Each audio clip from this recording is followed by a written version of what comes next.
Mr. Maјar, first of all, thank you for your time today. How do you assess the French draft negotiation framework for North Macedonia, positive or bad?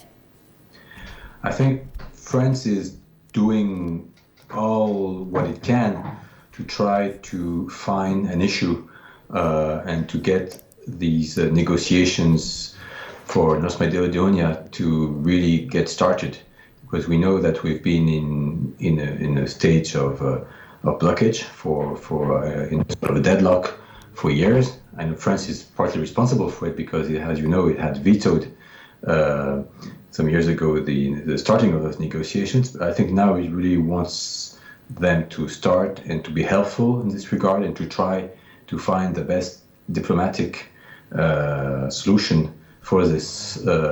We know that there are some. It's difficult for both countries, both for Bulgaria and for North Macedonia, to overcome this. And I think France is trying to play a role of an honest broker between both countries to try to get them agree and to try to get at the end of the day to get those negotiations for accession of North Macedonia to get them started. I really believe today that France deeply wants these negotiations for most North Macedonia and Albania to get started. It's about time. Macedonian Prime Minister Kovacevski in Brussels said no merci, no thank you for the proposal in this form. He said that it's not acceptable for the Macedonian government to introduce identity issues and also to have first two intergovernmental conferences with EU. Do you think that this red line from the Macedonian government is the right move? I don't want to say what is the right, what is in the best interest of North Macedonia. I think the North Macedonian government can make up its own opinion for itself. What I do understand from the French point of view is that France, because it is holding until the end of the week the presidency of the Council of the EU, knows that it must try to get parties, that is Bulgarian party and then North Macedonia party, to find an agreement. We don't have, I don't think, in France a particular position for or against any other party, because all that we know is that to become a member of European Union, you have to be in reconciliation with your neighbors. It was already, I know, the case with Greece, when North Macedonia managed to find a solution there. And I know it was a big step for North Macedonia to change the very name of the country in order to do this. There was a friendship partnership broken with, dealt with Bulgaria in 2017. So I think there is France wants the negotiations to get started. They know that it's in the interest of North Macedonia, and I think the government must really consider what is its best interest at the end of the day. Is it to stick in a deadlock with Bulgaria, or is it to get the negotiations started with accession for the EU? And I think that's really probably its best strategic interest, is to try to move forward. Otherwise, we will turn this around and around. When you are a member of the EU, anyways, you always have to protect minorities of your country.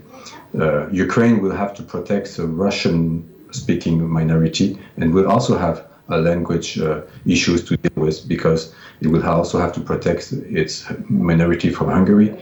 And every time you become a member of the EU, you have to protect the national minorities that live on your territory.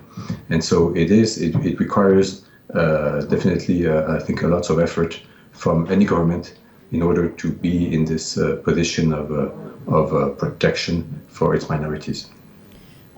President Macron said that an agreement could still be reached till the end of French presidency. This is the next couple of days, till the end of the week. But also he said, I'm quoting him, solution reached that would bring justice to Bulgaria's demands.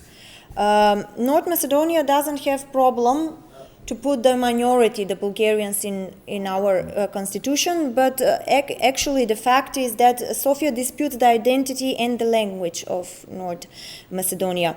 How do you comment this statement from the French President Macron? Again, well, my understanding is that I'm asking you because it was hardly accepted here. I know. I think there was there was a good surprise on Friday when we realized that the Bulgarian Parliament accepted the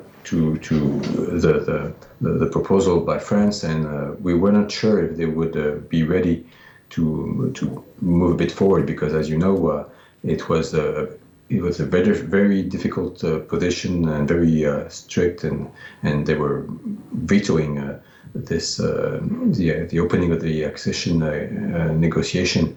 So I think they made a move that North Macedonia must now consider, knowing that the Bulgarian government itself has been put down and in a very uncomfortable position. So I'm not sure the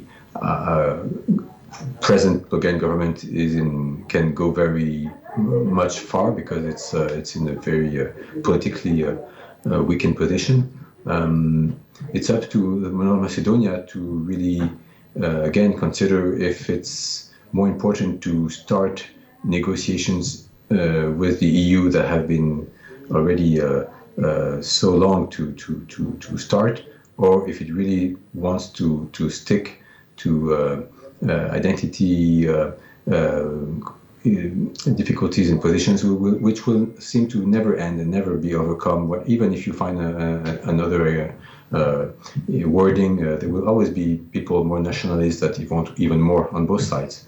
So I think if your interest is really to get accession negotiations started, you must have more of a long-term objective than just see passionate issues of identity, which can never really be solved only under, I think, once the North Macedonia is on the right track to become a member of the EU, which I hope we will start to go for.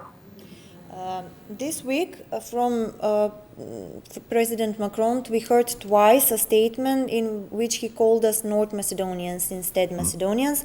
There was talks about this statement here, a lot of this couple of days. So, do you think it is unintentional mistake, ignorance, or a message to Skopje? No, you think because he said Macedonia instead of North Macedonia? He said North Macedonians, not Macedonians. Yeah, I think again. I'm not in his head, so I cannot overinterpret what this means. But would be quite sure that he has so many different dossiers, both internal and Europeans, to deal with, that he may, at a moment or another, and I myself may also it also happens not always, be as specific as he needs to be.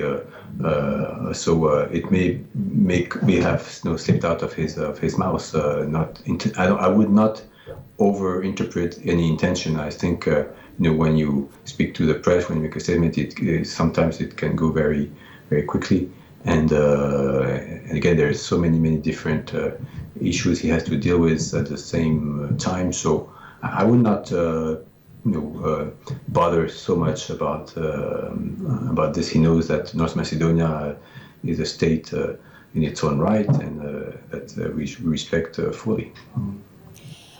With the introduction of bilateral issues in the negotiation framework for North Macedonia with EU, and also unilateral statement from Bulgaria, who actually disputes the language, Macedonian language. This kind of negotiation framework in somehow will be unique example for in the EU for North Macedonia. What message will EU send with this kind of negotiation framework for North Macedonia? Because till now there was no any kind of negotiation framework with bilateral issues inside or disputes about language.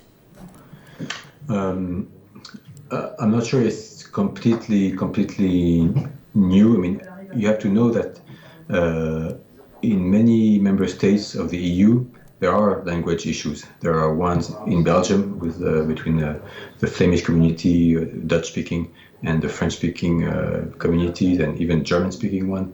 You have also this issue in Ireland with the Irish language, which is now recognized at the level of the EU, which was not the case when they entered before. So these things can change even when you are a member state. It doesn't have to be solved completely before. And you have, I mean, many countries in the EU have language issues. We even have one in France with also some of our own minorities. Same for Spain with Catalan or Galician or Basque language. So I think North Macedonia can understand that many other countries in the EU have found solutions for the recognition of the language of other minorities and vice versa. And I think there is perhaps lots of experience to learn from other countries who are dealing with this. And the most important is not to become too passionate about it, and to really know that it's the interest for North Macedonia is to get the negotiation started with the EU. The Macedonian public these last days is disappointed from this proposal from France.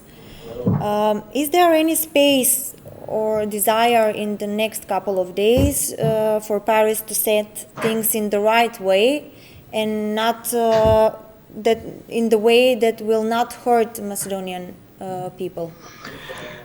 Yes, I think the French ambassador in Skopje would be more could comment this more than me. I know that the French presidency will be ending in now less than 3 days, and then I'm sure the Czech Republic will, which will be doing the upcoming presidency, will be also helpful.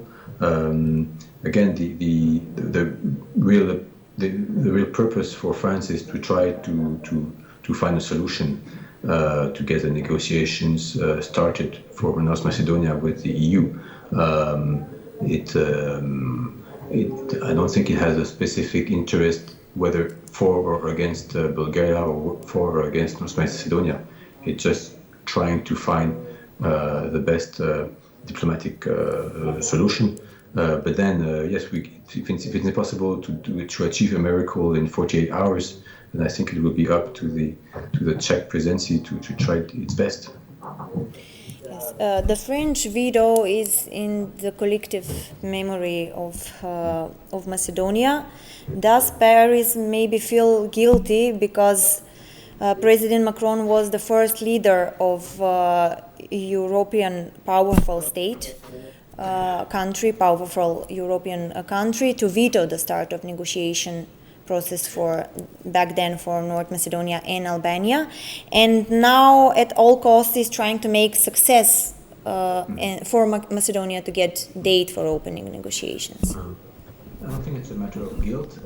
At the time, France vetoed not against North Macedonia as such, or not against Albania as such, but it was more of a veto at the time that was actually the way the Commission was handling these future accession, and wanted to review methodology, which then has been done now successfully. So it just happened to be in the case of North Macedonia, but it could have been with another country at that same time. And if France had not put its veto, it would have been another country like the Netherlands who were also against this way of the methodology of enlargement. So I don't think France has any guilt on this, but we understand now that North Macedonia has been candidate for so many years, and it's about time that these negotiations get started. There was success with Greece. That there must be. It's not possible to imagine that there is no solution to be found with Bulgaria.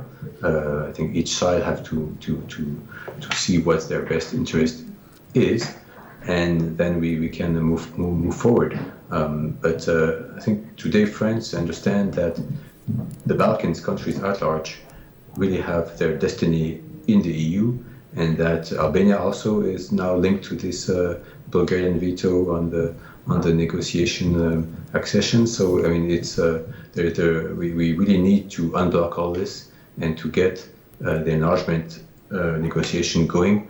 And France has also put forward a proposal of creating a European political community that even if negotiations we know always last long, will already help countries like North Macedonia, like Ukraine or Moldavia, to really be already very close to the EU, even closer than they are today, in the framework of this political community.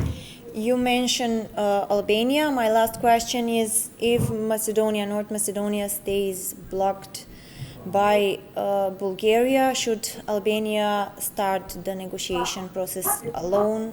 They are also waiting for 2 years. Well, it would be fair for Albania if it's ready for its negotiations to start, not to be always blocked because of this language issue between North Macedonia and Bulgaria. Politically, we think it's better to open negotiations for both countries at the same time, because it would be, I think North Macedonia will really feel left alone if it saw Albania moving its own way.